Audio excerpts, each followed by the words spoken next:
So how's it going today? It's going pretty good. Good? How are you? Yeah, I'm good. I just got my hair cut recently, thank Nice. God. I did too. Yeah, So, we mentioned the last time was yeah.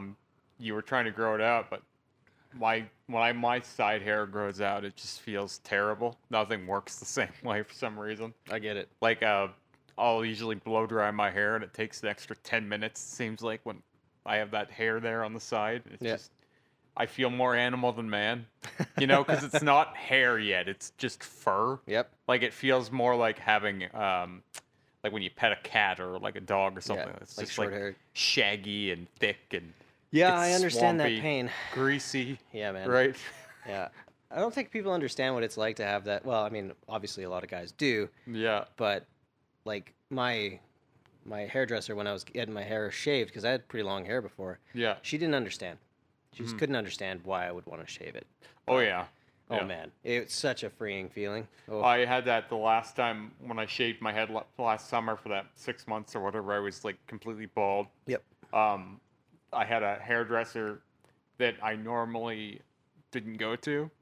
So my normal hairdresser is very used to my habits. I'm like compulsive with my hair. Like I'll just come in. We need to shave it, and you won't see me for a few months. Yep. She'd be like, "Are you sure you want to do this again? You always regret it." And I'm like, "I need to shave it, right?" And I've Yeah, got this I crazed look understand in that. my eye. I understand that so much, man. You get to a point where you're just like, okay, I've lost it. Right, Can't do and it. it's like an animalistic thing Yeah. happens where all hair must go, Oh yeah. right? And you're not in your right mind half the time. Yeah, I agree.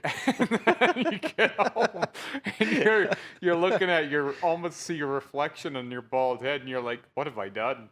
Like it didn't look as good as I wanted it to, and Yeah. and then I thought last time I did it I was like, okay, I really need to get this out of my system, because usually what happens is I'll shave it bald and then I almost immediately go, I need my hair again, right? Yep. But this last time it was like, now you're gonna wear it. Like you're gonna sit in this for a while, and it's gonna be a period of your life where you're just bald Remy, Mhm. right? Like that's you now. This is your character arc, right? Yeah. If you were a superhero, now you have a new costume. This is Yeah. Well, and for you, you have your head tattooed, so it's cool. Like Yeah. you get such a drastic difference.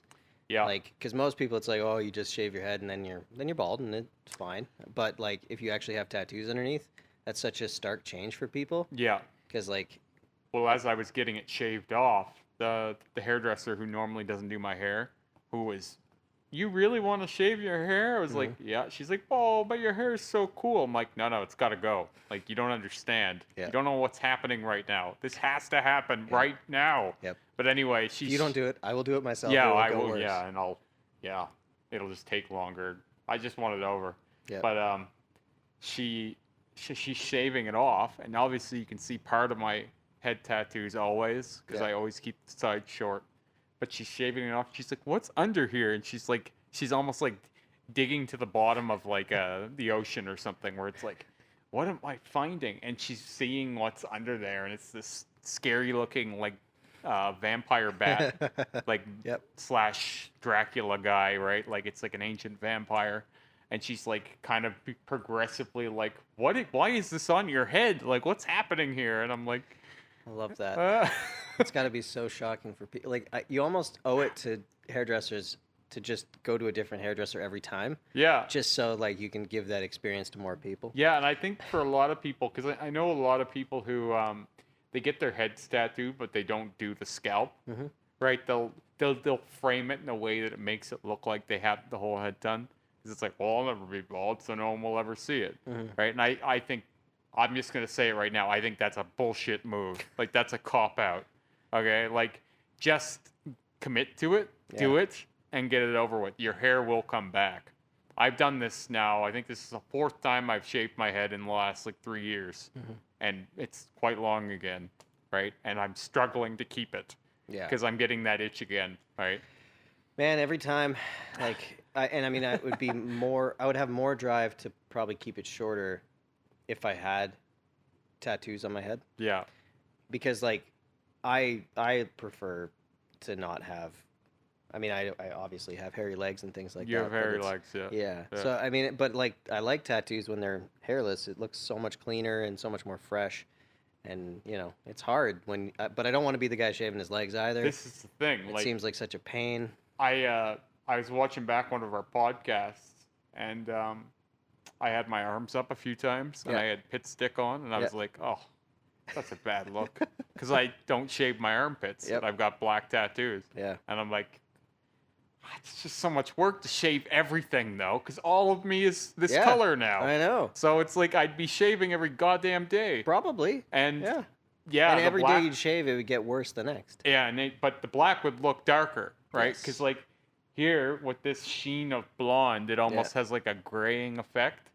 Because I was like trying to figure this out. I was like, how come some parts are looking darker and some parts are looking lighter? Is it because the work is not connected? And you're like, oh, there's no hair in some places, Yeah. right? Like it's because it's all the same artist, and you once you shave it, you're like, oh no, it's that hair. It has an effect on the look of the tattoo. It's bizarre.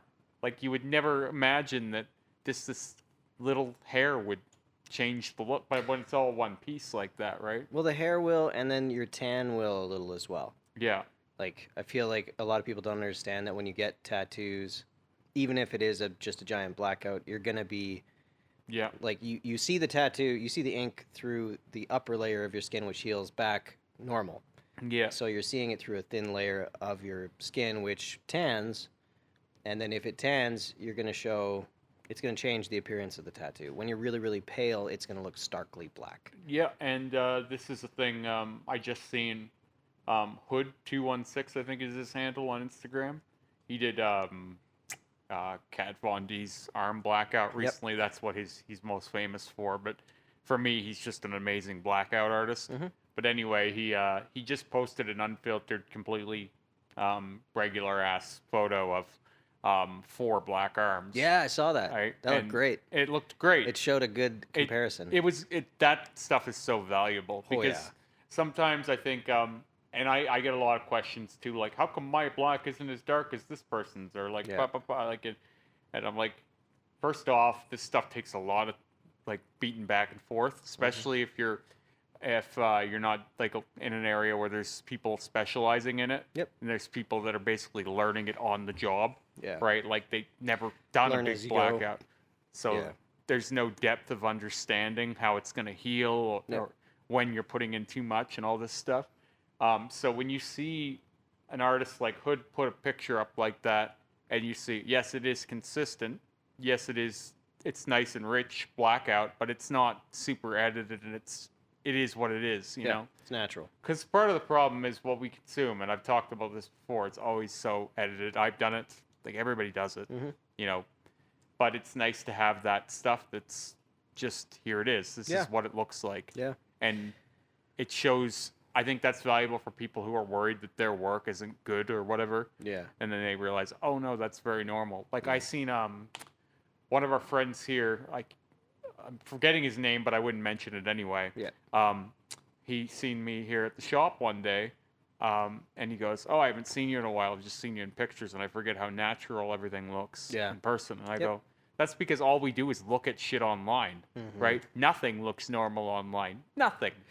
Yeah, it's strange because like the way I always think of it is like there's a way of portraying something to help it become more like to translate better, because like our eyes work differently than cameras do, right? Yeah.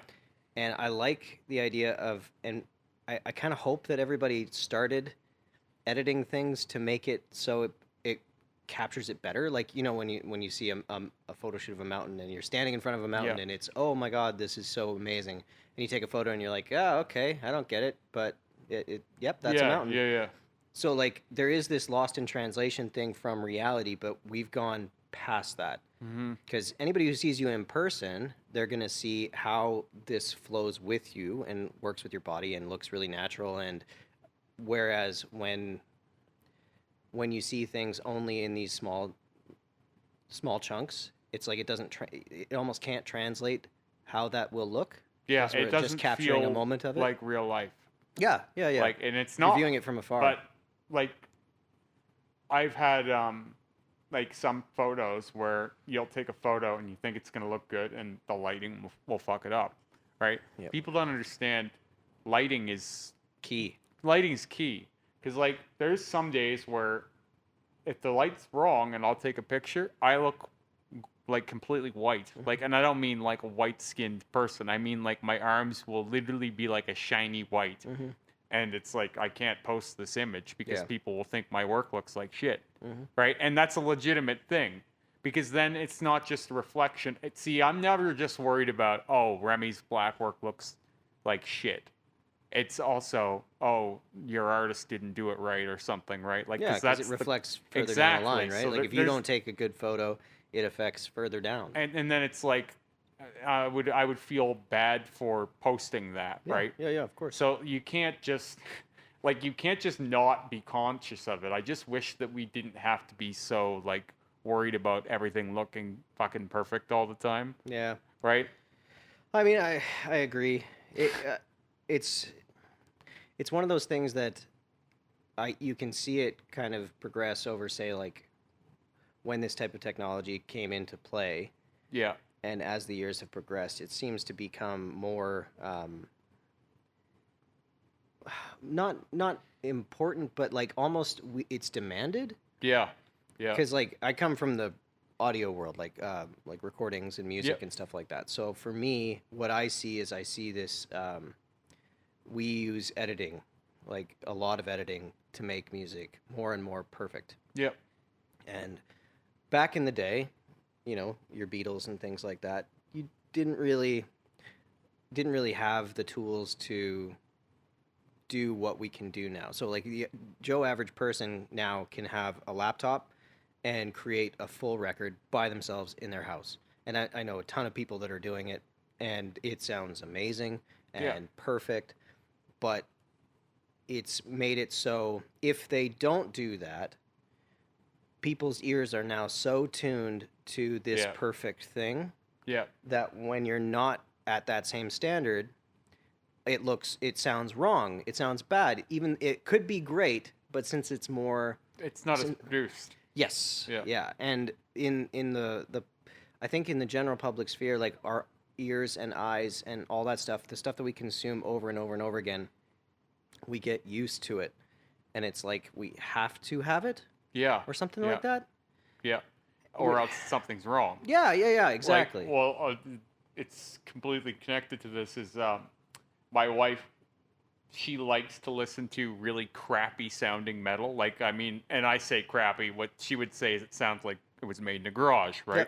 But it's done stylistically. Like, it's actually fairly produced. Yeah, of course. But it's produced to sound like it's not produced. Yeah. It's an interesting thing because I can't listen to that. Like, I like really, really heavy, slow metal, like Funeral Doom metal. But anyway, I can't listen to it if it's not clean sounding, if it doesn't sound like there was a budget. Yeah. Like if it sounds like someone's beating on pots and pans, I can't listen to it. It just it's like you said, like my ears can't. It's like, oh God, did they even care? That's what my brain thinks when I hear that, and I know that that's wrong. Like I know that that's like we've gotten used to a certain standard, and when that standard isn't met, they don't care, or they're not trying, or they spent no money, or whatever it is. I don't know if it's that it's wrong. I think that there's something about us being humans that pushes us that direction. Progressive. We're progressive. Progressive, but I think perfectionist. Because like it would make sense that if you look at it across many areas of things. So like take it to farming.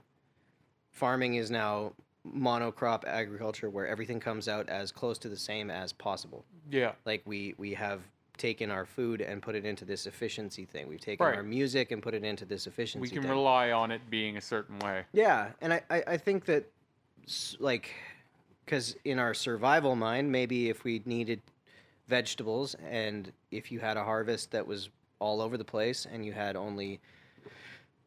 some small peppers and some big peppers, you took the big peppers and you used those because hopefully you get all big peppers because then you can eat and live. Right. So if we have that in our mind of like, we need to live.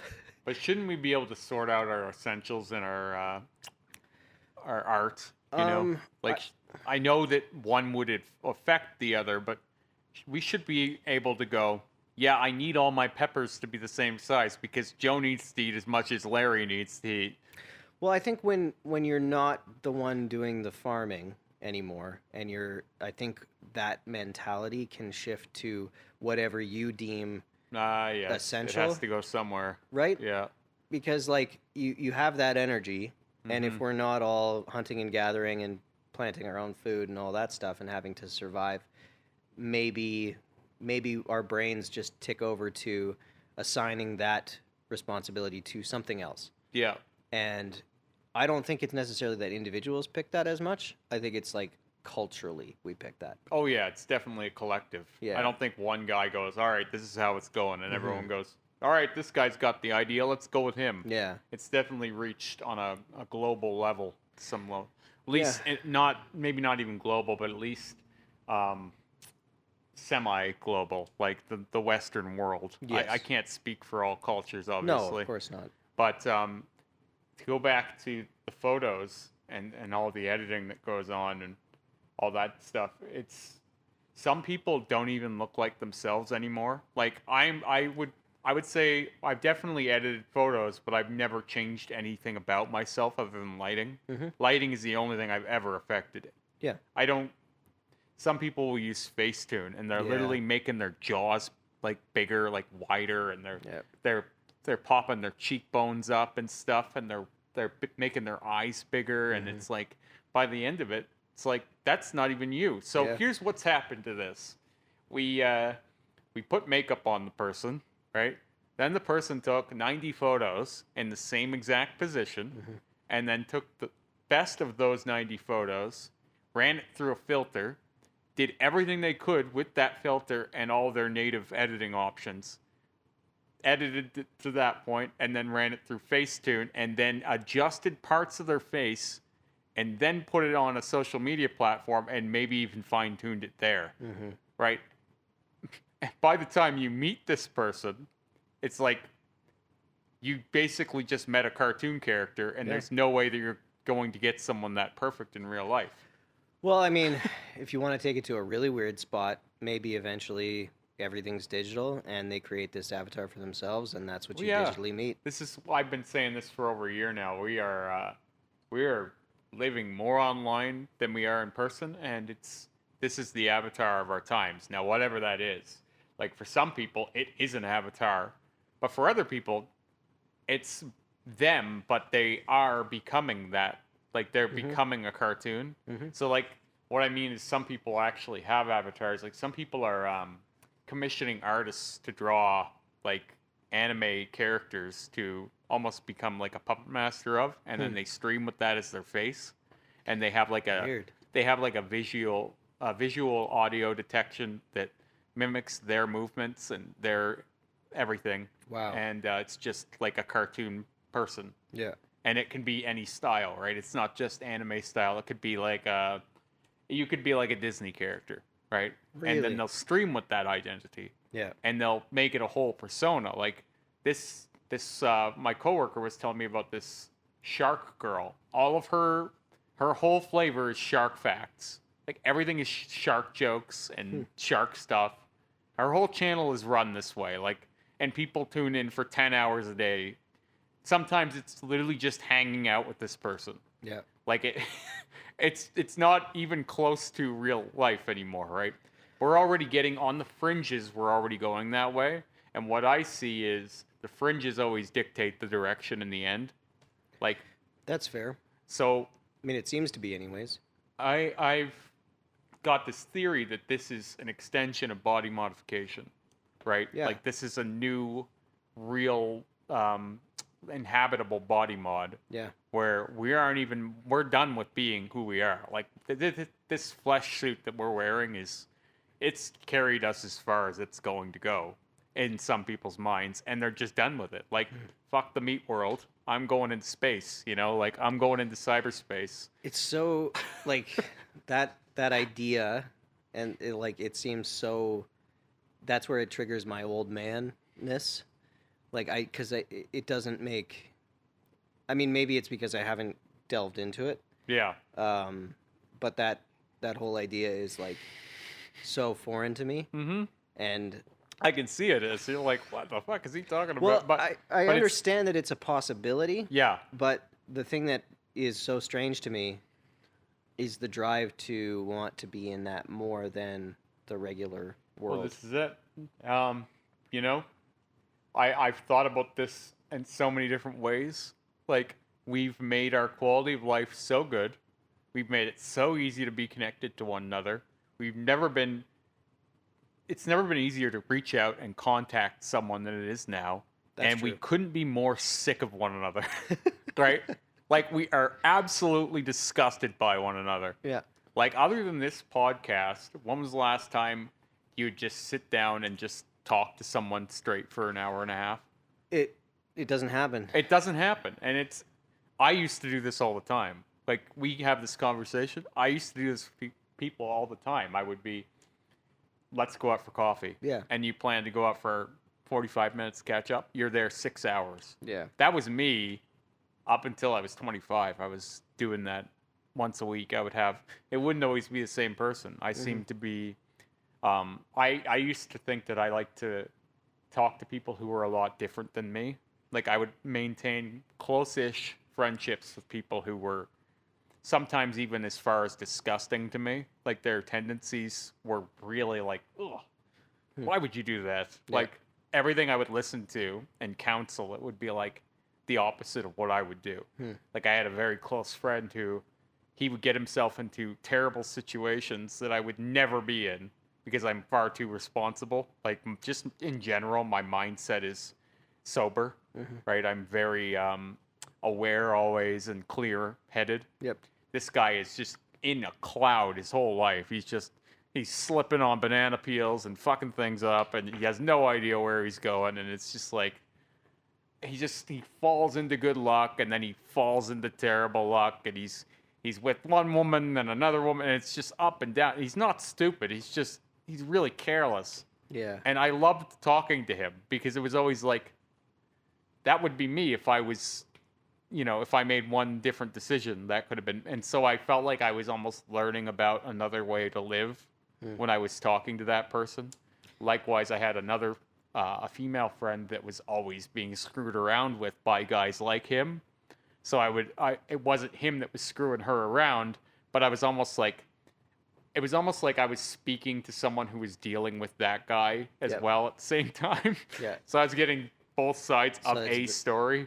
Seeing both humans. Right. And Yeah. I always thought, like, these people are messy and, like, ridiculous, but, like, they're living. Like, I'm living, they're living. We're just living differently. And I've always liked meeting and knowing people that are different than me because you learn more that way, right? Yeah. Well, but like, most people don't have a tendency to do that. Mm-hmm. Well, we like what to I be see, in an like- echo chamber, right? Yeah, I think it kind of comes down to that same like perfectionist thing. You know what I mean? Like, Yeah. Because if you take everything as a learning experience, then you can hang out with those people. Yeah. Like, if they're totally different from you, like, even me today, as opposed to me 5 years ago, I'm a very different person. Yeah. And, like, if I don't continue to be around more people that are not like me and use them as learning tools and to to learn from their experiences, hearing their stories and things like that, like, then all of a sudden I don't change. I would just be stuck, right? And that kind of worries me a little bit if people are shying more and more away from interacting with those that they don't really get along with. Well, this is social media, right? It silos us. Yeah. It's partially so what it's like a Pied Piper, right? Because we don't know that this is happening to us.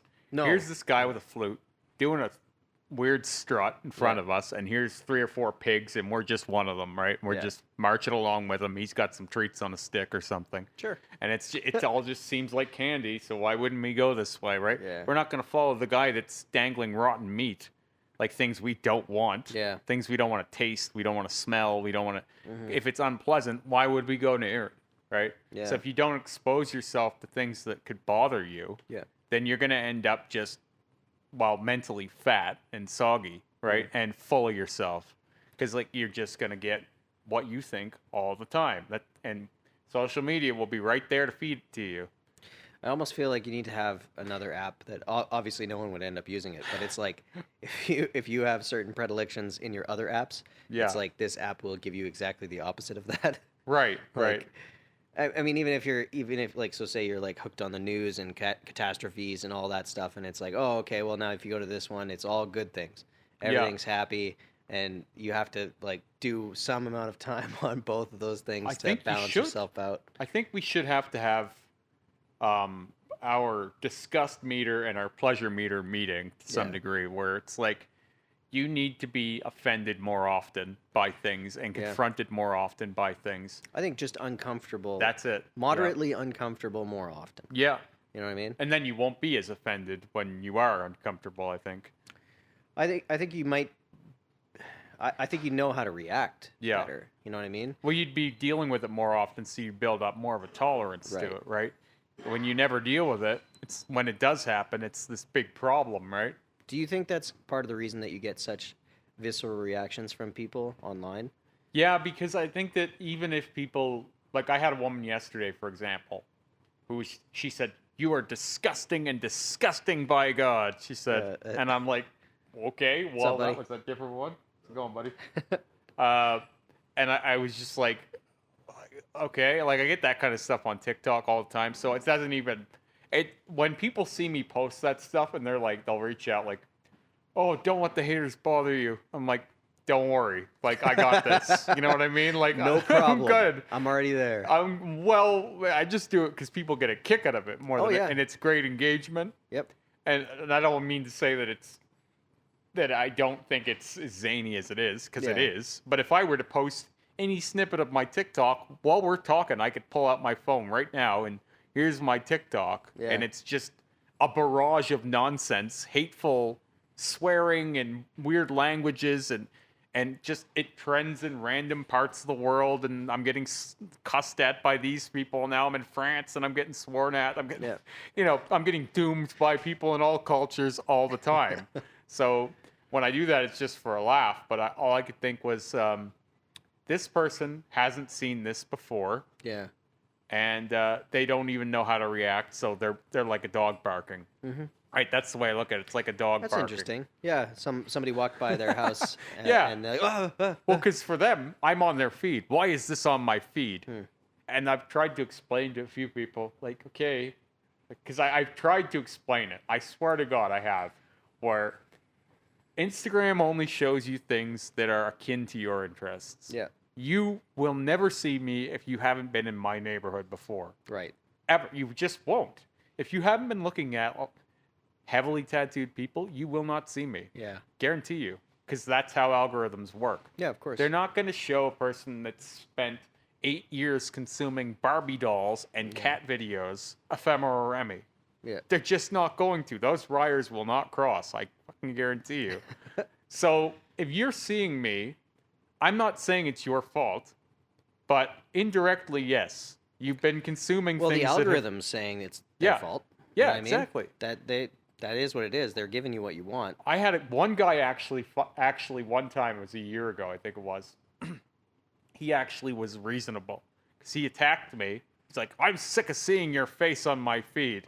I'm so sick of it. Why do they keep showing?" And I said, "Sir, with all due respect, if you didn't look at these sorts of things, you wouldn't see me. I don't really care if you see me or not. Like, and I don't mind that you're upset that you're seeing me, but this is a consequence of what you've been consuming." Yeah. Right? And he said, "Oh, well, that does make sense." Because I think they think that because people will say, "Oh, well, when you put it out there, expect to get attacked or whatever," right? You've opened yourself up to this. You're attention seeking. I don't even use hashtags, right? Really? I haven't used a hashtag in 6 months. Not on Instagram. Yeah. Because I don't need it. Yeah. I have enough exposure. People share my images, whatever. So the idea that I'm looking for their attention, it's not really just like my page started just from posting progress pictures and Yeah. stuff. It's built from there. Yeah. You could say it's attention seeking if you want, but if you're coming across my image, it's for a reason, Yeah. right? Like you're in this neighborhood for a reason. You wouldn't get here from Barbies, as I said. Yeah. So I told the guy, just look, the only way you're going to stop seeing me whenever I get a big viral post is if you block me. And I won't be offended. I don't care if you see my image or not. Yeah. At this point on my Instagram, I don't even care if I grow anymore. Yep. I'd be okay with just being more familiar with my home base followers, the people who already. I will keep growing because once you're at a certain size, you don't need to worry about that anymore for the most part. Like unless you colossally screw up, your account just kind of keeps getting bigger on its own because it's word of mouth and people showing people pictures of you and sharing and all this crap. So I don't care if people see it anymore. So I've stopped using hashtags on Instagram. They don't work that well for me anyway. I always felt like it was hard to place me because the way hashtags work is weird. So, for example, you and I could both use a same hashtag, guys with tattoos. We could also use body mod. We could also use body mods, body modification, inked guys, all these different things. You and I fall in that same listing. Yeah. But look at the two of us. Very different. Right. So if you're following guys with tattoos, maybe you want to see Kevin, or maybe you want to see Remy, or maybe you want to see fucking Rick. He could fall in that category too. So it's a big envelope, right? Yeah. So if you hit that hashtag and you get 40,000 people have seen that post and that hashtag, what does that matter if none of them wanted to see me and they all wanted to see a guy like you? You just get a whole bunch of people going, don't show for this hashtag. This guy's not guys with tattoos. Look at him. He's covered in black. He's a guy with tattoos. Right. This is not guys with tattoos. This is disgusting. Yeah. I don't want to see it. Why do I keep seeing this? Right? So this is why I've stopped. I always feel like there was no place for me. Because even in black work tattoo, usually what you get is like a black work bat face or a black work dagger or whatever. Blackout tattoo is usually one sleeve or whatever, or like partial sleeve with some design in it. I feel like the algorithm had no idea what to do with me anymore. Like it was like, where does this guy fit? I mean, you are kind of a little bit more unique. Yeah. Because, I mean, I don't know how many guys, maybe like 10 full blackout people on the planet? There might be more, but publicly I know of 5 publicly that are full. And the evil blackout, for example, is much, much farther along than me. He's on another level, God knows. Like, I don't even know how he's done it. He did it fast, too. Because, like, I've seen his progression from 2017 to now is 100%. And then now he's doing, like, black scratchy lines over top of the old black work. So I don't know where it ends for him. But he's full. Might not. He's completely blacked out. He's got, like, from here, and then he's got, like, this much of his face showing still. And he's actually gotten quite a bit of exposure recently, but he doesn't post that often, so he's lesser known, right? This is where I said it's impossible to tell what's out there, because some people don't do social media, right? Yeah. Some people don't like it. I know a guy named CX John. He likes some of my stuff every now and then. He's a very, very competent piercer, and that's almost all he posts now. It's just piercings and jewelry shots. Like high-class jewelry. Right, he's gotten really into high-end jewelry sales, so he almost never posts pictures anymore. But his wife or girlfriend has been a long-time follower of me, so sometimes she'll post pictures with him, like with her, and he's got impressive amounts of work, and he's got one of the coolest tattoos for me I've ever seen, and I've even felt like I'm not a copycat.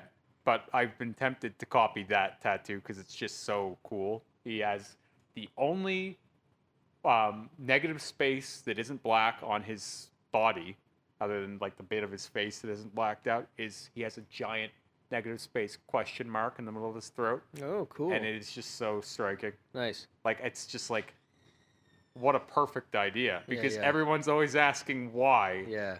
And it's just, it's like a mind fuck. Yeah, like a it's little bit. purposely screwing with people. Yeah. I think, especially since he's so elusive. Well, and to have that much black to have like one negative space piece. And it's a question mark. Yeah, that's pretty brilliant, actually. It's absolutely brilliant. And I Yeah. was like, man, I wish I hadn't seen that. But then I don't know if I would have had the idea. I don't think you would have wanted it. You're probably right. You know what I mean? Yeah. Like, just knowing you. Yeah. I feel like that it's a would've- bit edgy for me, I think. I just think that's like, that would have been, you'd been like, oh, that's cool, but not for me, kind of thing. See, when I see it on him, it's like my mind does tricks where it's like, that would be so awesome, Yeah. right? But like, I think it makes more sense because he's more of an enigma. As I said, you barely see him. Yeah. I know of him, but almost no one else does. Like, you're not going to know him unless you've been paying a lot of attention, right? Because all he posts is piercing pictures. But this is where I said again, who knows what's out there? Yeah. Like, so I get people thinking that I have the biggest septum ever, and that's just not the case. Like, No. and I wouldn't even say I'm in the top 10. I think I'm probably in the top 20. But how do you know? Well, I mean, and it's one of those things that it's becoming more and more prominent, especially like Canada is difficult for that. We're very slow on the uptake when it comes to the tattoo world in general, I find. But like, you know, places like Italy or Germany, that kind of thing, where they're really pushing envelopes. This type of tattoo, full coverage, black, is going to become way more prevalent. Yeah. Like 4 or 5 years, you're going to see a lot more. And you're going to have more tattooers that are used to doing it. Like, we don't do a lot of black work here, Yeah. but it's slowly coming into the fray. Well, and the other thing is like people have said that blackouts are an invention of the internet primarily. Like, so they started not long ago in the Western world, but they've been pushed forward mainly through Instagram and Facebook and stuff like this.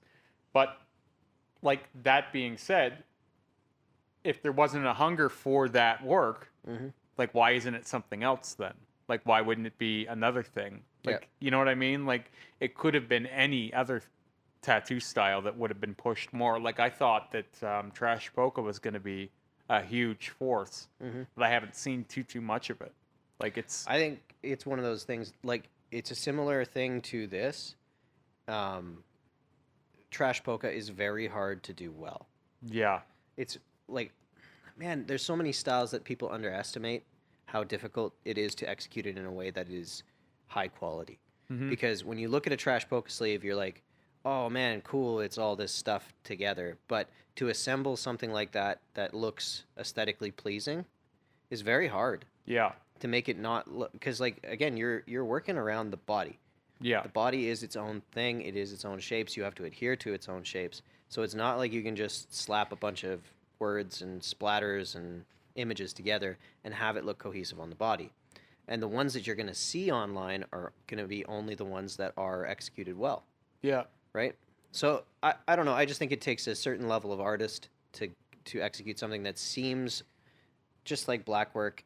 To do black work well, you have to be quite competent in how to get ink into the skin. Right. With very, like the least amount of trauma you can do. What I was always thinking was like, my only problem, because I really like trash polka, was again another one of those styles that by the time I learned of it, I had quite a bit of work done already. Yep.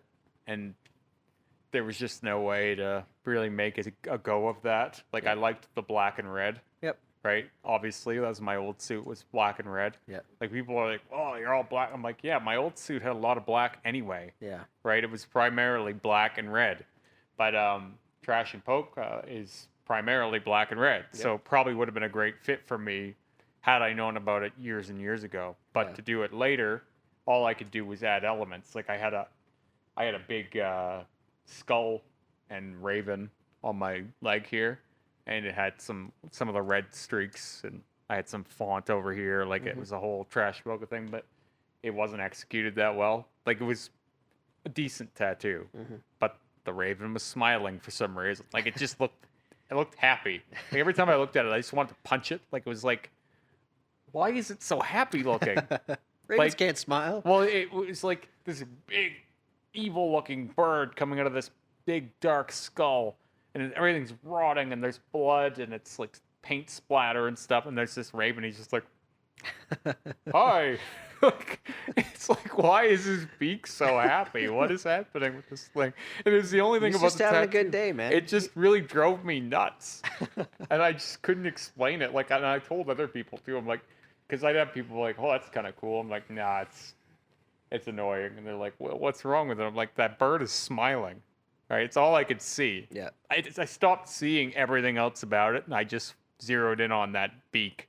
Just the curve of the beak with this, right? It was like the line went up like too much, and it just looked like the bird is, it was just Having a good time. It was too much. And then when we covered it up, I was like, thank God that bird is finally gone. Mm.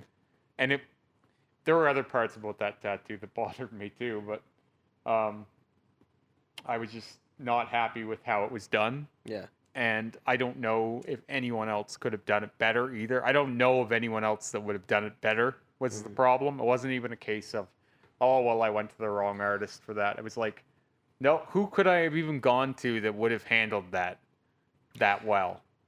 It's just not done. Not around here. The best trash poke I see is Rick doing it. Yeah? I haven't even seen any of his. They're rare, man. They're really rare when they come through. I'm not surprised to hear that. Yeah. Like he's such a jack of all trades. He's got a trash poke sleeve that he's working through right now. But I mean, like, man, I maybe get 3 or 4 inquiries a year. Yeah, it died off.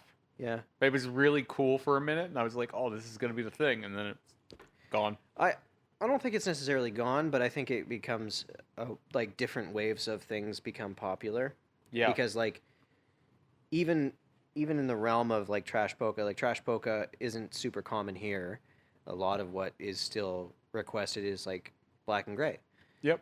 Your standard realism here kind of it's thing. Wildlife, flowers, and little font, and which has its own space. But I think, like, as the industry progresses, I think the other thing that's different is that the styles progress really fast everywhere else, and then we get the kind of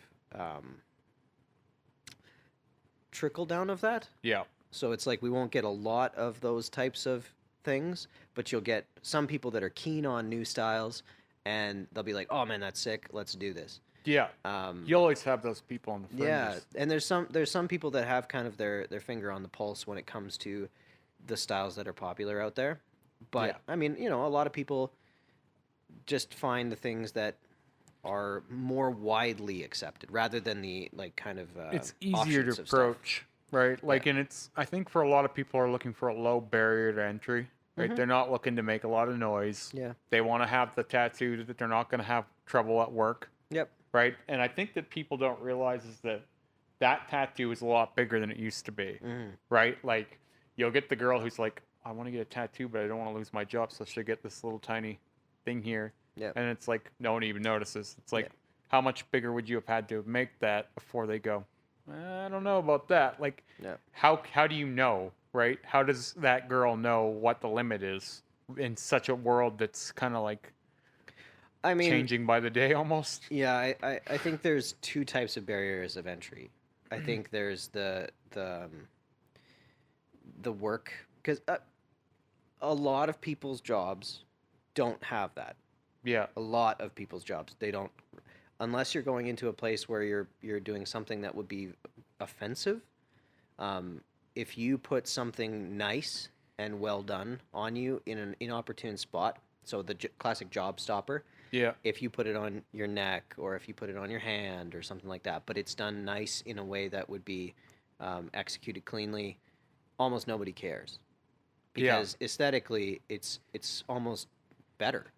You know what I mean? Like, I think it is better. But if you take that exact same thing and you put something offensive on there, you're going to have a different issue. So it becomes a little less about the placement and more about the type of tattoo, unfortunately. Yeah. It just kind of is what it is.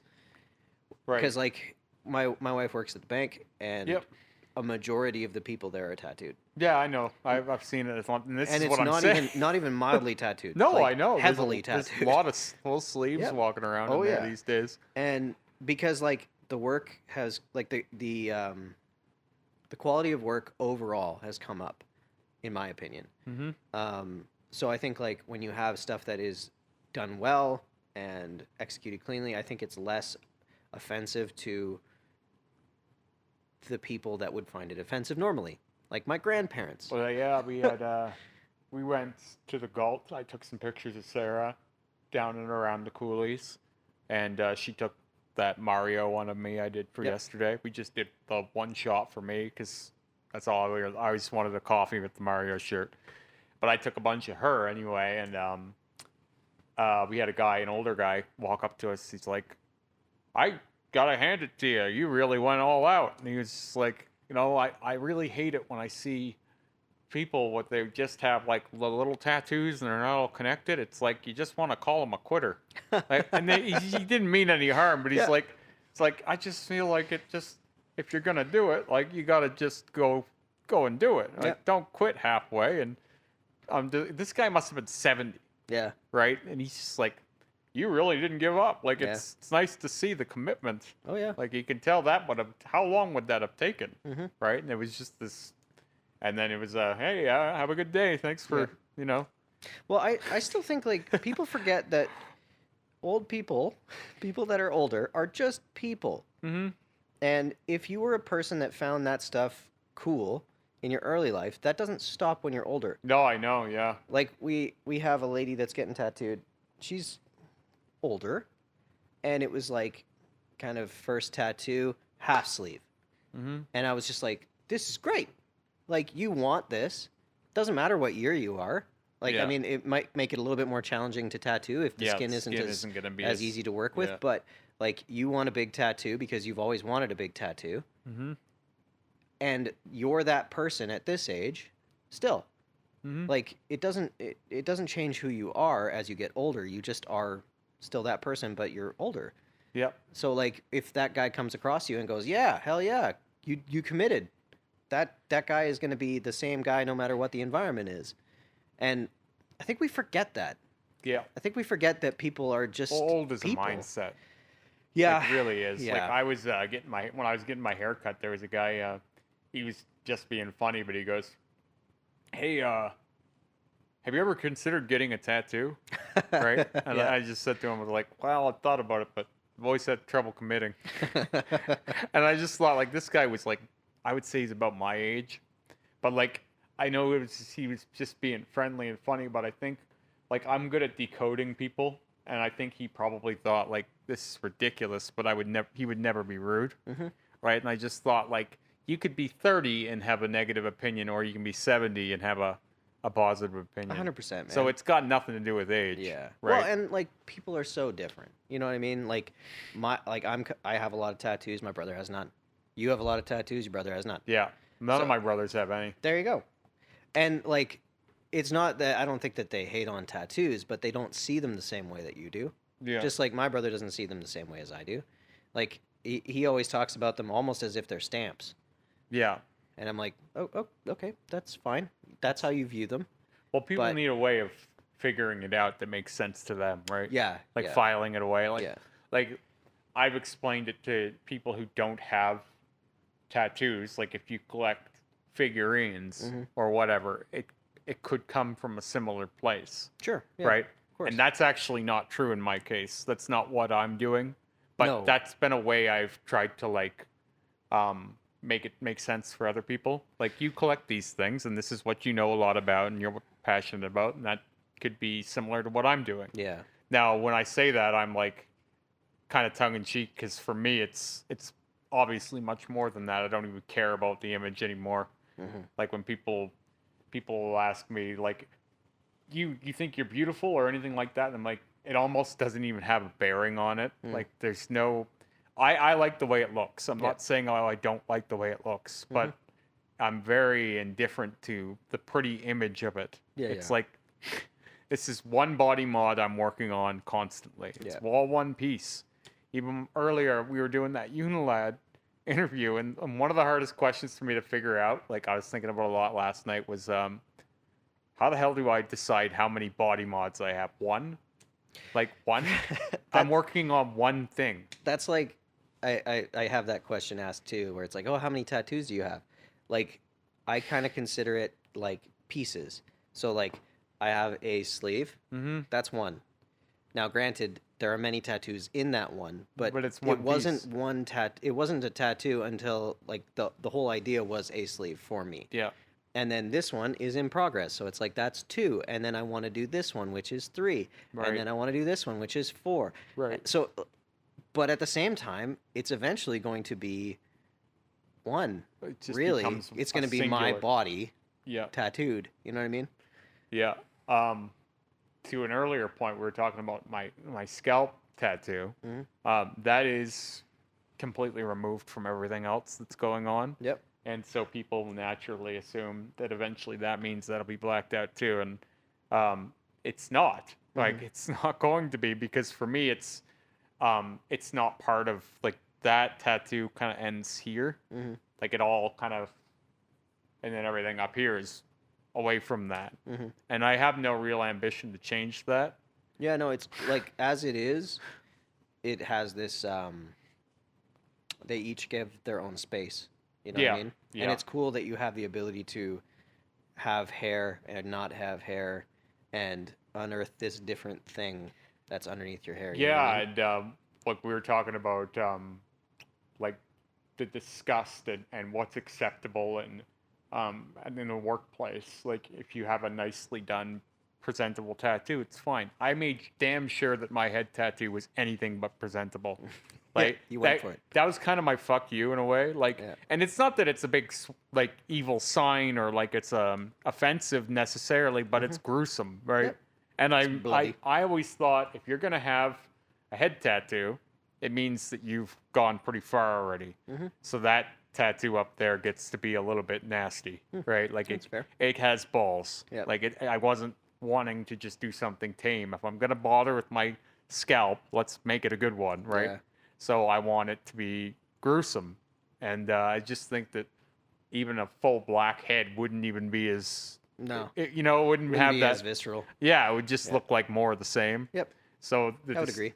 The distinction was necessary, but what I realized last year when I shaved my head again was my head tattoo had faded quite a bit, and I was very unhappy about it because I wanted it to look nice forever. So if I go bald, I'll have that tattoo. So I was like, okay, I got to touch it up, but I was trying to figure out, like, if your head just deteriorates a little quicker, or if maybe the bleach that I've used on my hair That has could be. affected the skin. I was wondering if bleaching your hair has an effect on the skin of your head tattoo. I mean, how the hell would you ever know? It's, again, not one of those things that you can Google. No. If I bleach my hair when I have a head tattoo, I mean, you can well, Google it, but like who? Like, what's coming one up? guy's like, nope, I do it. It's fine. And There's almost no information. yeah, of course. Well, Yeah, you're at you're- the extremities of You're in the what people have extreme done. again. This is why this podcast. Yeah, really. it's just half this- informative. There's so many ridiculous questions where I'm asking almost for the first time. Yeah. Because who's had a head tattoo and then bleached their hair and had this experience? Man, not many. Not many people. I would say probably, It's probably happened. but at the same time, like, I think it's more that just you're dealing with an area that has a ton of super prominent hair follicles. Yeah. Like, because the different areas that you tattoo on react differently, right?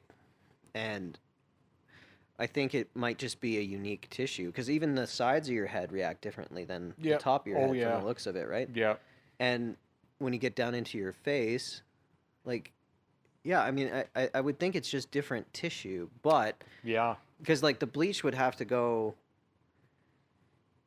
like into the next layer to really affect it, unless it's that top skin has like maybe thickened.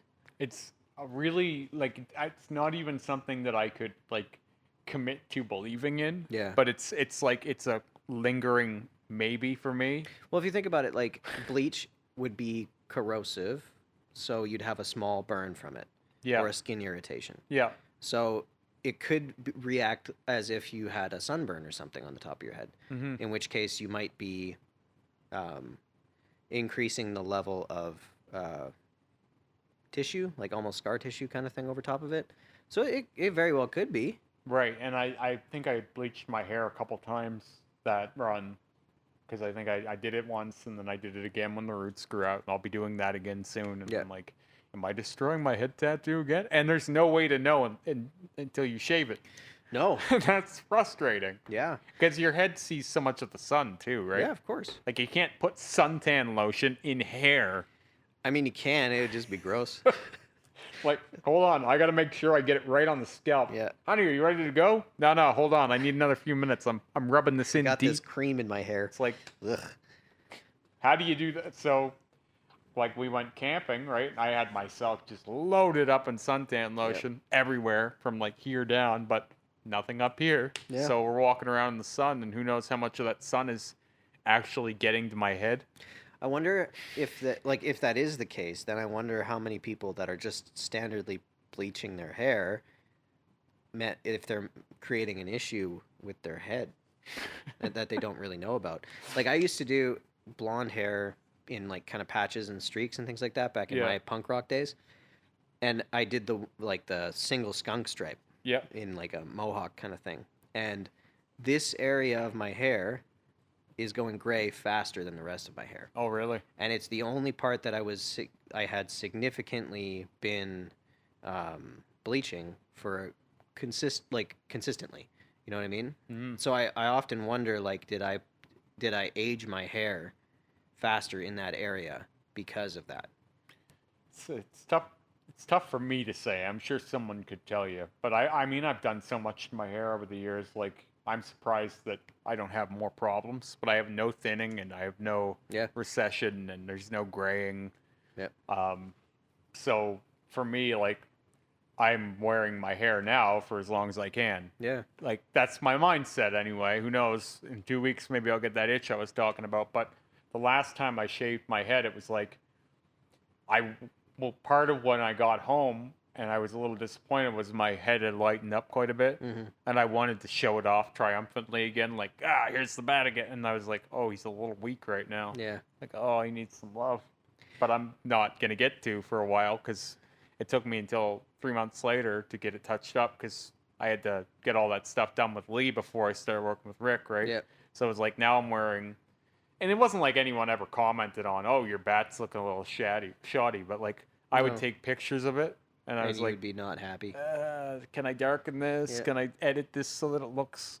And there we go with the editing again. I was like, I don't really want to show it off the way I wanted to because it's not perfect, right? And at that point, it was like, I'm really trying to be known for my tattoo work and all this shit that I don't want to be showing off work that I'm not certain is going to be loved, right? Mm-hmm. So I was really aware of the imperfection of it and wanting to fix it more than I wish I was. And I to get back to where we started is I think there's going to come a time where humans, and this may irritate your old man brain because it irritates mine. Yeah. Because again, just because I'm noticing this stuff doesn't mean I really love it. Yeah, of course. It's just observation. I think there's going to be a time when, not this generation, but maybe the next generation or the one after it, we kind of put an end to mirrors. Like we don't want to see ourselves anymore. In the real world. Right, because we're going to go out and see people, and we're going to be disgusted. Like, holy shit, do you know you have a pimple? How did you not edit that? And it's like, well, because I can't edit myself in real life. Yeah. Because in picture, I wouldn't have had that pimple. I would have gone on a blur app and been tap, tap, tap, tap until it's just this perfect blur. And you can't even tell that I've done anything unless you zoom in like 400 times on that spot. I mean, yes, that does irk my old manness. Like, because I value the way that we are naturally. Yeah. Like one of the things that like we take so much pride in nature being nature other than us. Yeah. Like, we love Oh, yeah. everything else the way that it is, Mm-hmm. but for our own selves, it's like we have to be not us.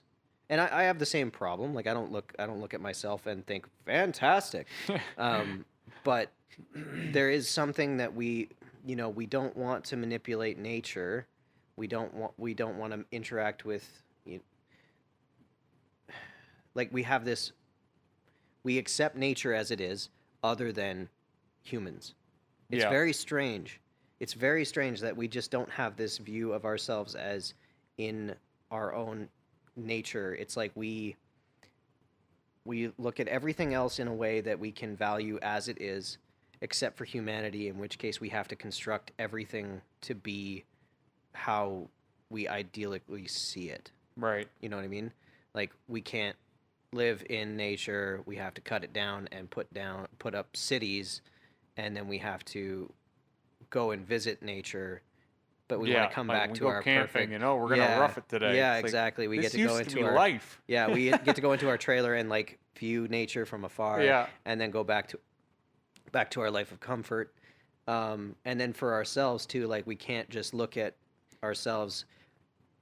I think we look at other people better. Like, people that I don't think you look at them judgmentally No. for the most part. Maybe we do, I don't know, but like, I don't tend to. I don't look at you and go, "Man, you need to fix this." No, that's something that we do to ourselves because of what we see around us. Yeah. Right? Like, But people do it digitally.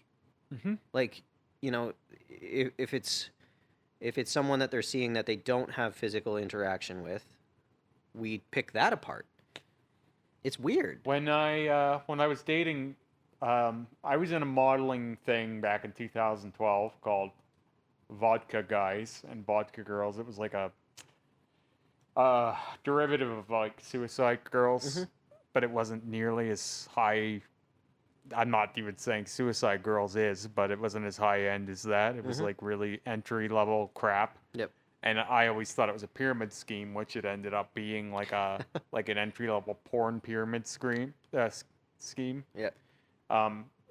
Which was, you build the model page and then you get people to turn into porno or whatever for money.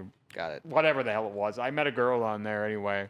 That was my whole reason for doing it, was like, I'm single and I'm in all these different areas to try and find women. Yeah.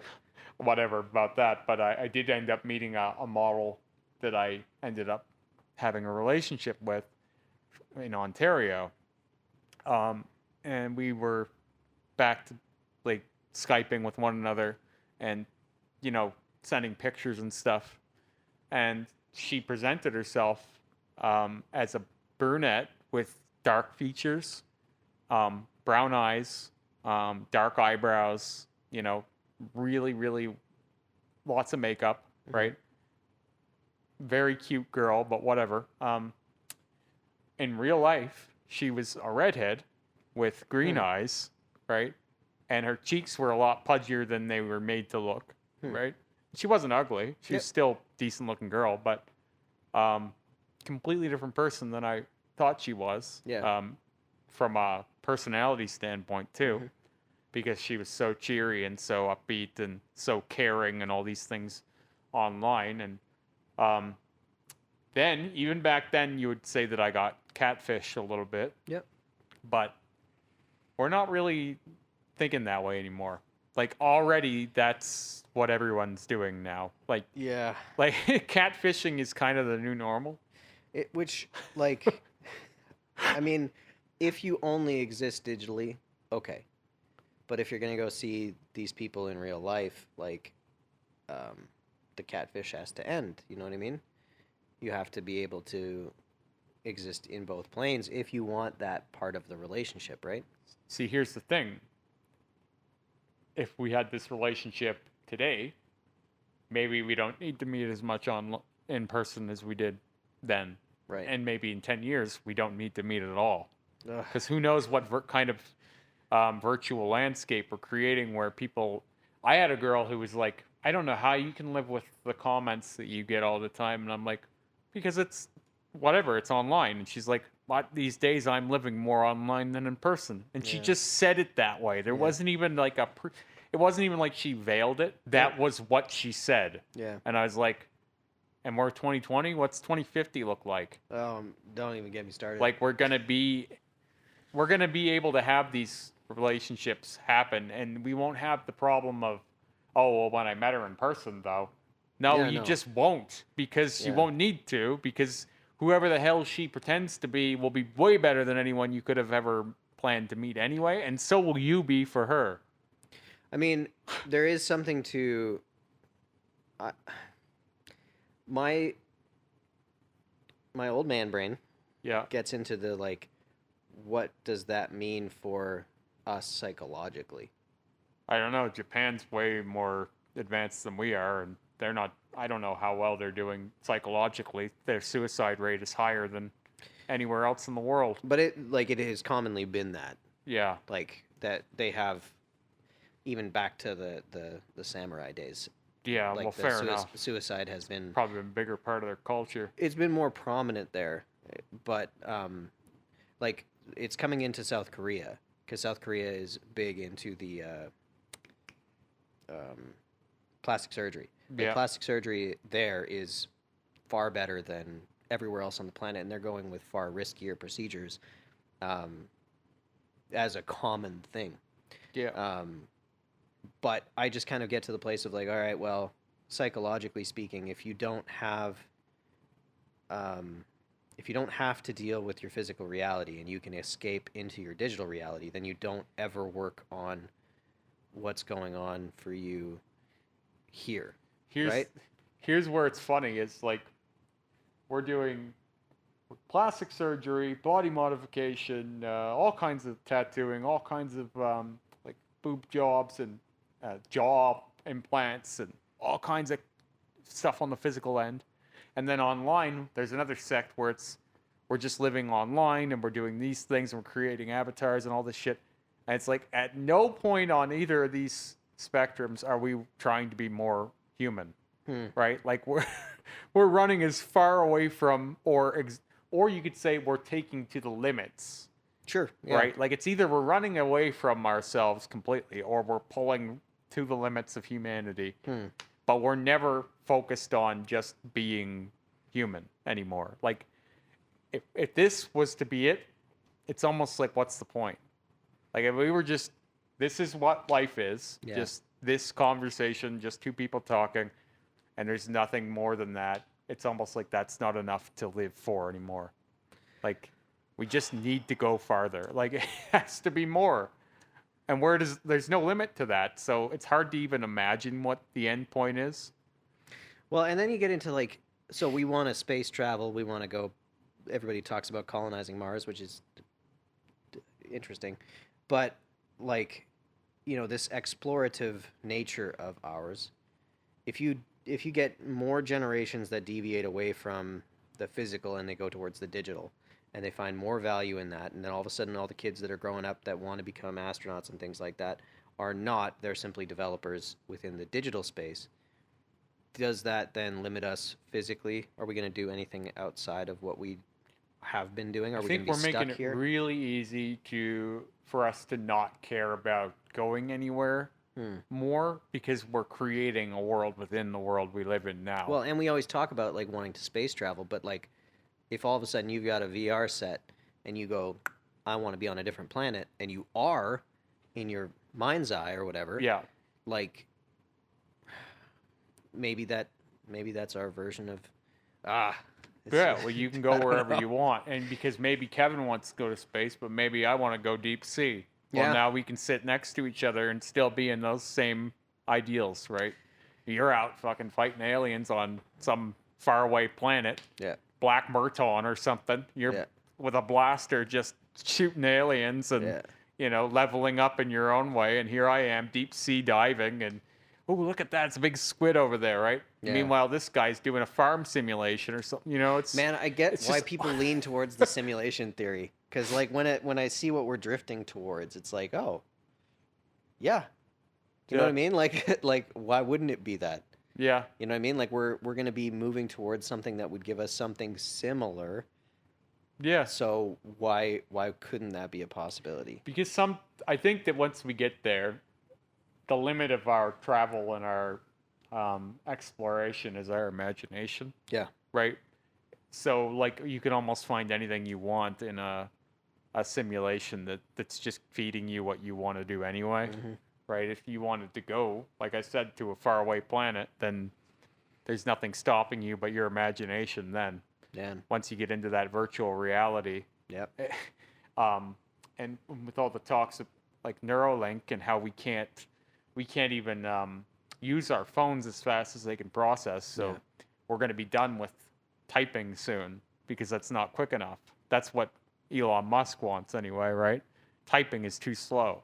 Ugh. Our fingers can't move fast enough to operate our devices. So we need to, because we can think faster than we can move. Yeah. But then I get into like, okay, so that's good enough for this 10 years. But then what about humans can't think fast enough? Well, You you'd have gotta to find a way to speed this up. you'd have to have predictive. Like you'd Yeah. have to have predictive AI. Yeah. Like that. I mean, but then we're not really living, you know? Like if you got something that just learns how you like things. Yeah, we're and just does being it taken for care you. of. Yeah, we get like the world's best nanny. Yeah. You know what I mean? Like that. Living in our heads. Yeah. It even just the idea of like we can talk and speak on things that we don't know. You know what I mean? But if all of a sudden we have some sort of uplink to something and we're having a conversation, but we have all of the facts in our brains, Yeah. why are we talking? But then there's a lot less. I think there's going to be a lot less storytelling and like embellishing, which is sad because I really like doing a big fish story, you know, where you're like, Yeah. that was remember this thing when it was, I swear to God, he was 20 feet tall, Yeah. you know, like it was, Yeah. and then it'll be like, no, he was 5'8". Yeah. It's like, okay, you just ruined the story. Yeah. Thanks for Thanks. that. Thanks. I I have no was- sweet stories Yeah, anymore. thanks for the buzzkill. I Yeah. was trying to paint a picture here, but Yeah. you just killed it. Oh man, I'm interested to see what it looks like. It's exciting in some respects because, like, I mean, even if you think 10 years ago from where we were 10 years ago to now, it's crazy different. Yeah. And that same extrapolation only seems to be getting faster. But when I was listening to the last podcast with Elon Musk on Rogan, Yep. he's like, you just put a small hole in the skull. Skull's pretty thick. You gotta go pretty deep. Yeah. And I was like, I wonder how much damage that would do to my tattoos, though. I was like, can I touch up over it? I was I like, can mean- you tattoo over the implant? Or does that have to be... You know what you'd probably do is you'd probably just have a graphic on the outside of the implant, Yeah. so that way you can. Yeah, it just molds into you what's draw there the- perfectly. Yeah, it's like I don't want any part of my head tattoo to be obstructed by the hole in my skull. Ugh. But I mean, it would be so common if that became the case, right? Oh, yeah. If it was popular like that. Like I love where he's starting in terms of the giving people the ability to repair damaged brain tissue. I love that idea because What's the opportunity for things to go wrong, though? but I mean like if you're Like, I've watched too much Outer Limits, I think. but yes, sure. I agree. But I think like for people that have the, you know, they can't walk and it might give them the ability to walk, that's invaluable. Mm-hmm. You know what I mean? But for Joe Average that just wants to use their phone faster, I don't think that's a good enough reason for drilling into your skull. But at the same time, you know, it'll start off with this and then it'll move forward. How long till we're not just walking, we're walking apex, you Yeah. know, like now we're walking as fast as we used to run, you know, Ooh, like, think about this though. That same implant, because like in terms of like say depression and anxiety and all those things, that's all neurochemical, right? yeah, So if that same implant could be put into your brain and fix all psychological disorders, then all of a sudden we're all fine. is that good? Who knows? Because, like, I think that changes our infrastructure. 100%. Like, I don't know what our world would be like if everyone was firing all right. No, I have no idea. Because, like, It's imagine terrifying. a world where you didn't have to use empathy at all. Well, not necessarily But, like, no empathy, or, because like- like that's a bunch of sociopaths running around. right. Um, So, but what if everyone's on equal footing? Yeah. You never really need to help anyone. And now it really is your own fault And no one can ever say, oh, well, he's got problems. Well, no, he doesn't. We fixed those. That's like the way we seem to be going is like we're nerfing a lot of things. Yeah, well, this is what I was saying to my wife the other day. Is like, here we have the best quality of life we've ever had, and we have tent cities all over America and in parts of Canada. We have more resources to help people than ever. Yeah, and we don't. It's weird. But we can't. Like, I don't know why we don't help. We can't people. figure this out for some reason. But that's also where if you were to take that same mentality, and you were to go, because a lot of our knee-jerk reaction to the less philanthropic side of us, so the individualistic thing, one could argue that that's out of fear or anxiety or not being able to accurately understand our place in the world and our security. You know what I mean? Because like people need to hoard things because they want to. Oh be yeah, able to you're live. seeing it now, man. Yeah, like weird things. Yeah, well, I mean, COVID, we're running out of random things now. Yeah, COVID was a good example of like, okay, everybody needs to hoard toilet paper now. Yeah, but I'm working as and this is where my unique experience in the food industry, we're doing food orders and stuff like this. Yep. We're not going to catch up to the full effects of this anytime soon because now it's strange things. Like we went to order iced tea for the restaurant. Yeah. There's no iced tea anywhere. Really? Like it's like from suppliers anyway. And it's not because someone just bought it all at once. Because what happened is people hoarded certain things. Yep. And for a while we had stuff sitting. And now the production hasn't kept up with the things that were hoarded. Yep. So like the pork shortage for a while there, right? We're just randomly shorting on very strange items at periods, and then they come back, and then it was they're like gone hamburger again. patties. Couldn't find hamburger anywhere. And then the other one was I went to buy some new weights. I wanted just simple dumbbells. Gone. There's nothing. And then you go, okay, well, I'll go to the supplier. They have nothing either. Too, okay, so now this is why the storefronts are empty, because there's nothing anywhere, because everyone went, I'm going to get in good shape. I went to get a pull-up bar, and, like, obviously all of them were gone in stores. Yeah. So I went onto Amazon, and they only have the Amazon resellers selling them. Yeah. And $30 pull-up bars were going for $200. Yeah, it's insane. I just wanted a set of dumbbells, and you can get some for, like, $500. Yeah. I'm like, I'm not paying $500 for dumbbells. It's a good exemplification of supply and demand. It's insane people don't see. People who aren't doing this, looking for certain things, don't realize exactly what COVID has done overall. And I don't know how long this will be. Man, I mean, I don't know. It's hard to say because, like, this type of situation is years of dealing with. Like, I was listening to a podcast this morning, and movie theaters. Like, okay, so movie theaters go down. Yeah. Because you can't operate a huge loss forever without eventually having to shut down. Yeah. So eventually, if you get your Cineplex theaters or whatever they are, they'll get to a place where they're in debt so far that they're not going to get it, and they're not going to be able to repay their bailouts because we're not going to be able to restart in a fashion that would be able to recoup their losses. They'll just be able to start operating again, basically. Yeah. So all of a sudden they go down. Then what does that do to popcorn? What does that do to fountain pop? What does that do to certain candy brands? Yep. All of a sudden their profits take a hit so far that they're operating at a loss because people aren't able to do these crazy purchases. Yeah, but those things are sold through that. Yeah. So in which case, if theirs gets delayed until the theaters shut down, and then all of a sudden they start shutting down, it just takes longer and longer to feel the full effect of it. Just that either, because maybe that candy store or that candy that took a hit is part of a company that took a hit that made other products. Yep. Right. So now those other products might be fucked up too. Yeah. Right. So it's always like, unless you're in these individual factions that are bothered in these unique ways, you don't really understand the effects. Like I had, it's a great story for people in the food industry maybe would appreciate is every Tuesday morning we get an order at work and I cook ground beef and we then portion it that night, whatever, for the week. And I had a cook tell one of the other cooks that I work with, tell Jer not to cook the ground beef this morning because I want to clean tonight instead.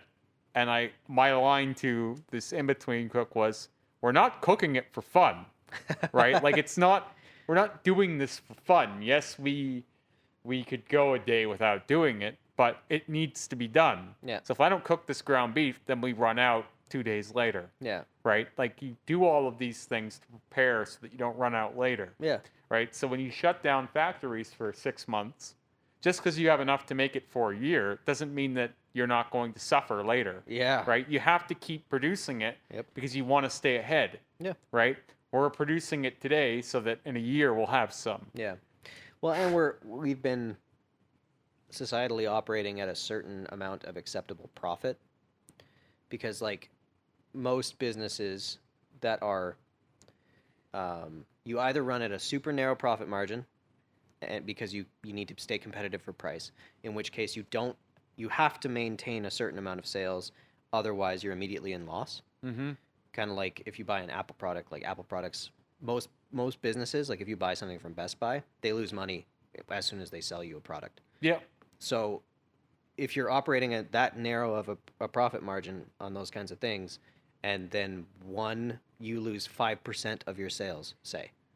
5% is detrimental. 10% is crazy. Yeah. 25%, you're done.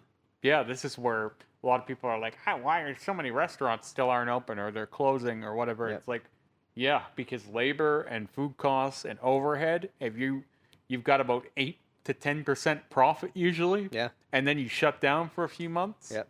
While they can't even afford the building anymore. Yeah, of course, because like you can't take 8 to 10% profit. I mean, you could, and if people were operating the same way that I think we'll have to move towards now, which is like everybody has to kind of create their own little safety net. Yeah. Because that's what it was. You know what I mean? Everybody talks about the golden years of the 50s and 60s because what was encouraged was this post-war mentality of, okay, have savings. Yeah. Like, have a way of figuring it out if something bad like this happens. And then past the 70s into the 80s, it was like, okay, well, whatever.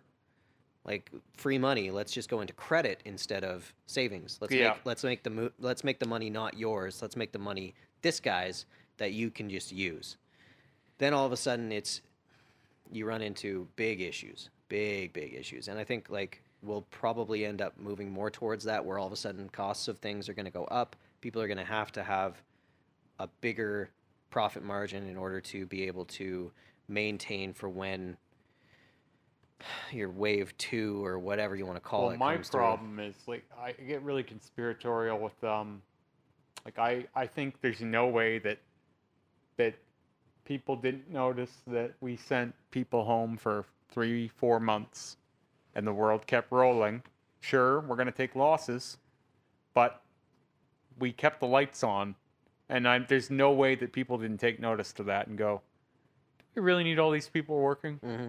Like, well, the work from home thing, I think, is going to bring people into a really tricky situation. Because then all of a sudden it's like, okay, well, we have offices. Offices cost money. Yeah. We have to heat them. We have to pay for buildings. So if everybody can just go home mm-hmm. and we give, they can write off a portion of their workspace because they work from home, why do we have an office? Yeah. Why do we have cleaning companies to clean that office? Why do we have... Yeah. Like, it's all of these things that can be extrapolated. Why pay for this shit Yeah. when you don't have to? Yeah. And the other thing is like COVID for me in the long run, and even maybe in the short term, I started thinking about, because I always listen to so many podcasts about AI, and obviously it's always a big topic for me. Yep. I was thinking almost immediately, and definitely in the long run, I'm thinking COVID was a flag or the beginning of something. Like, yeah, I agree. It was like, oh, that's a big warning sign. That things are about to change. Yeah. Like, and it's taken a while, and it's still going to take a while to get there. But like in most places now, you have to wear a mask. Mm-hmm. Like Walmart just did this on the 12th of August. Now you have to wear a mask. Now, do I think you should have to wear a mask? I'm kind of indifferent. But if a company says wear a mask or get out, I'm going to wear the mask. I'm not an anti-masker, but I'm also not an avid masker. Mm-hmm. because I think it's funny that we've chosen to do it so late. The whole response to this thing has been like crazy. People are it just is it's so become another political issue, 100%. right and left wing. Like Yeah. if you're right wing, you don't want to wear a mask. If you're Yeah. left wing, you'll wear the mask. It's like fuck with the fucking identity politics. I just don't understand why we are so like when it first came out, it was like, oh man, everybody's getting this, and 2 to 5% of people are dying. We're talking hundreds of millions of Yeah. deaths, right? And now we have, and we didn't go extreme at that point. Yes, we did the lockdown and things like that, but I know to keep up with PPE supply and all that stuff, it was like, okay, well, we're not going to focus on masks. But if we had taken it seriously with the numbers that they had given us, Yeah. which were far scarier, now all of a sudden we're months down the road and we're taking it seemingly More like, seriously. well, infrastructurally we are. Yeah. More like everybody that I talk to seems to have differing opinions as to how Yeah. seriously they take it. But, Walmart didn't do that in March. No, they didn't do it in March, and that's what I said to my wife the other day. I was like, "Look, this is ridiculous in my opinion. Not because not because I won't wear a mask, or not because I have a problem wearing a mask. Yeah. It's that why now? Like what? Like I get that they. I think it's because they got so many masks made. It was like Yeah. so Well, many we gotta put companies it were like, somewhere. well, so many companies had masks and they probably put these purchase orders on order, and it took 2 months for them to get made. And now then they all of a want to sudden sell they've all got- that stock. They've got this influx of these crappy little surgical masks, and it's like, okay, well, everybody's got to have them. Well, it's a virtue signal too, but I mean, because like Walmart wins points for being progressive, then, right? Like, Yeah. Oh, we got to wear masks, and then so the Yeah. people will be, oh, good on Walmart for making that a policy, right? Which fair enough, whatever. Do you for whatever reason? I was telling my hairdresser this the other week because we've had to wear masks there ever since they've come back. I didn't have to wear a mask when I got my haircut. Well, I didn't where understand it. I go, I have to wear a mask, but I said, I see a day coming where this is just the new normal. Yeah. It'll be instead of no shirt, no shoes, no service, it'll be no mask, no shirt, no shoes, no service. Yeah. There are parts of Asian countries where that's mandatory already. They just wear masks and they make them fashionable. I don't disagree with it, but at the same time, if you look at the numbers for those cultures, it still doesn't seem to matter. I don't know. yeah. I don't know. I don't know. I don't know. Like it's so like if it does actually prevent it, okay. Because like when I first heard that thing of like, okay, this is like the wind. You can try and manipulate it by putting things in front of it, but you're not going to stop it. So if that's the case, and they're just trying to delay things, and everything that they're talking about, That's what it was delays at first, right? Well, It's I like think everyone's I don't going to think get that's- it. We need to stagger it. I don't think that's ever not been the case. Right. But I think you get places like New Zealand got no cases, and then all of a sudden it was like, we have no active cases. Okay, so then this is doable. But now all of a sudden they're back. And I think that's the nature of these kinds of things, because like you're going to see it in, oh, we have no active cases because it's all in asymptomatic people, and then all of a sudden we're going to get one that has symptoms, and then it's like, oh shit, we've got more. And it's going to constantly do this little ebb and flow thing. Right. Well, like I've known some people who they don't believe it's a thing at all, and it's all political. It's like, oh, this is all just a crazy conspiracy to get us to fall and all this. And I'm just like, I don't think it's either extreme. I think it's somewhere in the middle, and people have taken it into weird directions, right? Where Yep. I'm like, I think it was something to worry about. Fair enough. We did our part. But I don't want to live with it forever, right? I want things to be normal somehow again.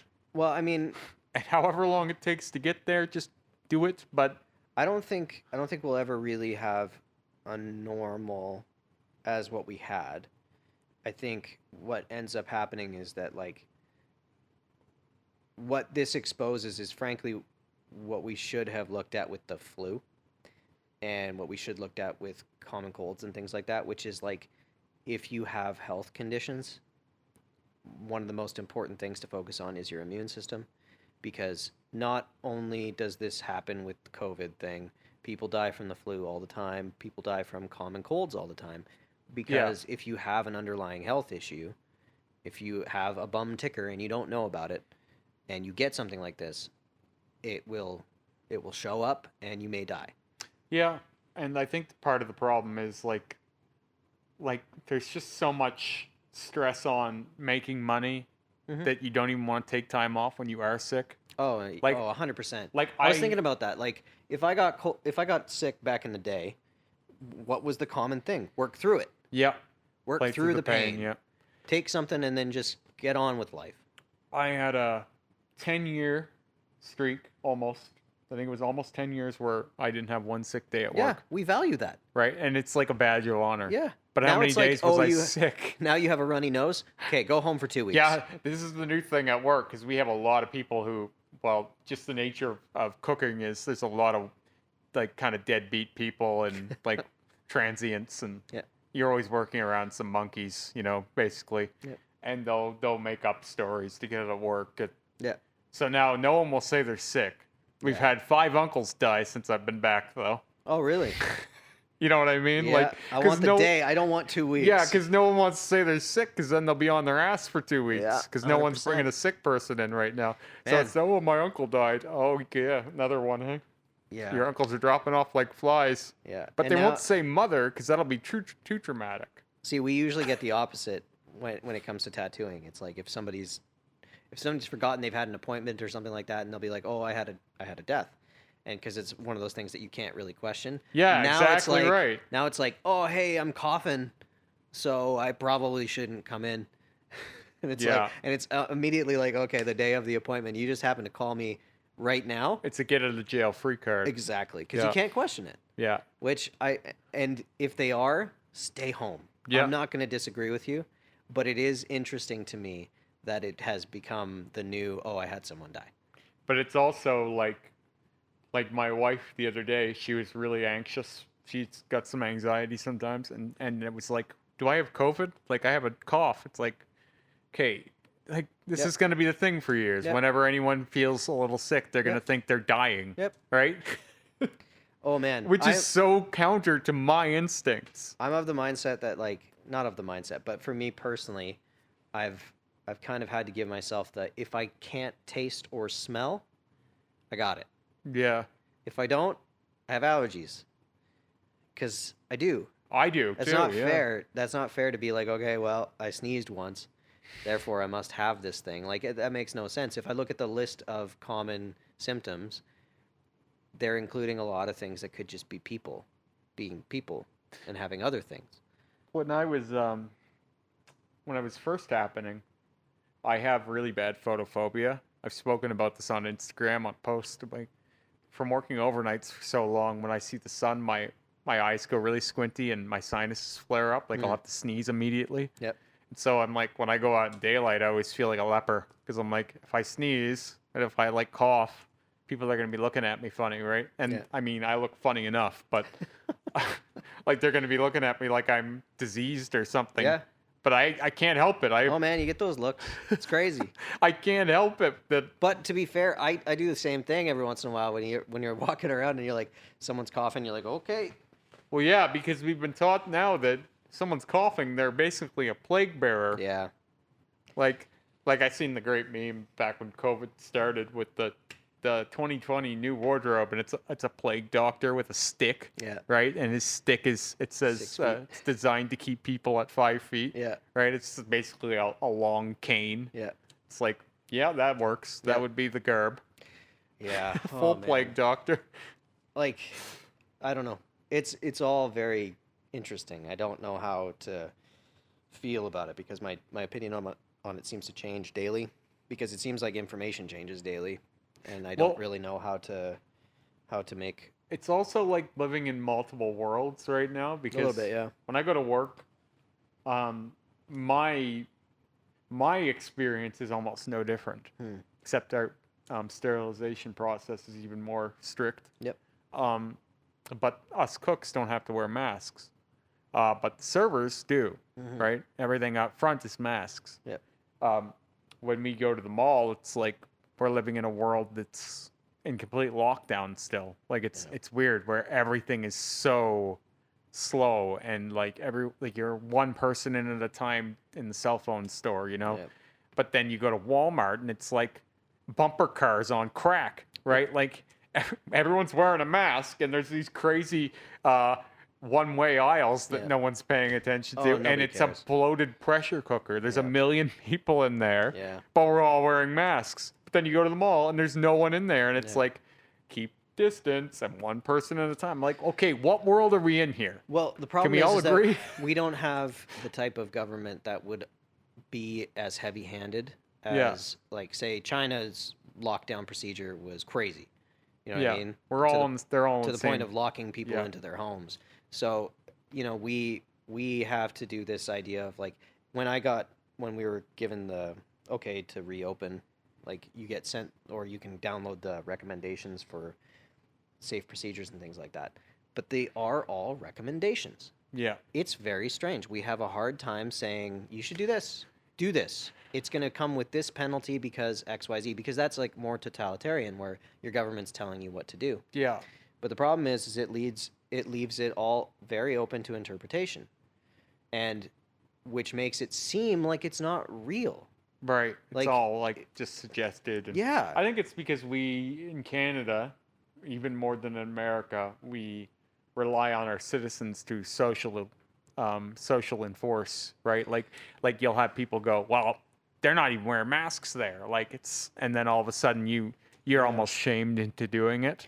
But it makes it so it's inefficient.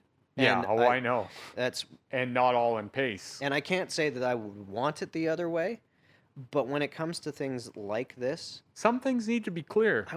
I kind of wish it was just like, okay, well, because a lot of people just don't know. And I think that's what leads to a lot of confusion, a lot of Yeah. misinformation, and not wanting to believe it. And I understand that it's probably going to be there no matter what. And maybe it should be there. I don't know. It should be. I think anytime you have hard-lined rules, there should be room for people to question them. Totally. Doesn't mean you have to listen to those people, but Yeah. I think they're welcome to question them. Yeah. Like, I don't think it's good to silence people who raise questions. No, because I mean, examples of that historically have been met with just giant genocide. Like, it's Yeah. horrifying. Yeah, we But- should definitely have people questioning the rules. But I feel like some sort of streamlined information would be beneficial. Like, I've always thought of this now, where it's like, okay, I'm sick of news sites because I don't really care about the way you want to portray the story. I kind of just want the information. Yeah. And like, when you look at the way that our case count is, it's like crazy low compared to the way that it was. So now all of a sudden it's like they have the same type of rhetoric as if it was hundreds or thousands of cases, and they're using it for 4 new cases. Yeah. It's like outbreak of 4 cases. I think and it's like this, like, It's colored that way so that we don't get sloppy, I think, perhaps. no, I think but- it's so that they'll get clicks on it so they can make money. Well, true, yeah, but like I think that, like, because I've seen the woman, whatever her name is, come out and she's, the curve is not flat, like in Alberta, the curve is not flat. Like, be more careful, like, and I think they're wanting the clicks, like you said, but at the same time, I think they're wanting to keep the pressure on people so that it doesn't rise to. I like that. I don't like how the news organizations portray it. Oh yeah. I think that when it comes to a situation like this that can get out of hand very quickly, I think it's important to give accurate information to get it so people don't miss that information, right? But I don't think that we need to have news organizations that are monetarily encouraged. Doom crying. Yes. Yeah. And because to me it's inefficient, and I don't like inefficiency when it comes to serious information. Mm-hmm. I feel as though we should have a source that allows us to get clear information without the bias, without the monetary I don't gain. know how you're ever going to get just an information stream with no bias. I mean, you might never. I just can't even imagine. No human could design it. Yeah. And then whoever programmed the computer that could give you that would still have had a bend. Mm-hmm. So Yeah. I don't know if it's possible to distill information in such a way that it's just information. Probably not. But who knows? Maybe. Yeah.